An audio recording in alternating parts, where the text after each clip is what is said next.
সম্ভৱ ভয়ংকৰ কিছু খেলিমেলি ভয়ংকৰ বিসংগতি কিছু ভুৱা লিগেসি ডেটাৰে এনআৰচিত নাম সোমোৱাই বাংলাদেশে ৰাজধানী দিছপুৰতে কৰিছে মাটিৰ দালালি এটা ঘটনাই যথেষ্ট দিছপুৰ ৰাজস্বকৰ বিষয়ে যথেষ্ট আৰক্ষীক গতাই দিছে বিদেশী ভূ মাফিয়া নজৰুল ইছলামক ধৃত নজৰুলৰ বিৰুদ্ধে গোচৰ ৰুজু কৰিছে দিছপুৰ ৰাজস্বকৰ বিষয়ে ধৃত নজৰুল ইছলামৰ বিৰুদ্ধে বশিষ্ঠ থানাত পৃথকে পৃথকে 3খনকৈ এজাহাৰ দাখিল কৰা হৈছে ৰাজক ফাঁকি দিয়াৰ লগতে এনআৰচিত ভুৱা লিগেসি দি নাম অন্তৰ্ভুক্ত কৰাৰ বাবে দিছপুৰ ৰাজস্বকৰ বিষয়ে এজাহাৰ দাখিল কৰাৰ লগতে হাওকুচিত মাটি দখল কৰাৰ অভিযোগতেও এগৰাকী মহিলাই দাখিল কৰিছিল এজাহাৰ উল্লেখযোগ্য যে পূৰ্বেও মাটি দখলৰ অভিযোগত গ্ৰেপ্তাৰ হৈছিল বাংলাদেশী নজৰুল ইছলাম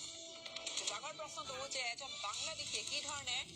এই কাম সংঘটিত কৰিব পাৰিলে এনআৰচিত ভুৱা লিগেচিৰে নাম সোমোৱাইছে এনআৰচিত ভয়ংকৰ বিসংগতি ইয়াৰ লগে লগে পুনৰবাৰ পোহৰ আহিছে আৰু ভুৱা লিগেচি ডেটাৰে এনআৰচিত নাম সোমোৱাই এতিয়া বাংলাদেশে ৰাজধানী দিছপুৰতে মাটিৰ দালালি কৰিছে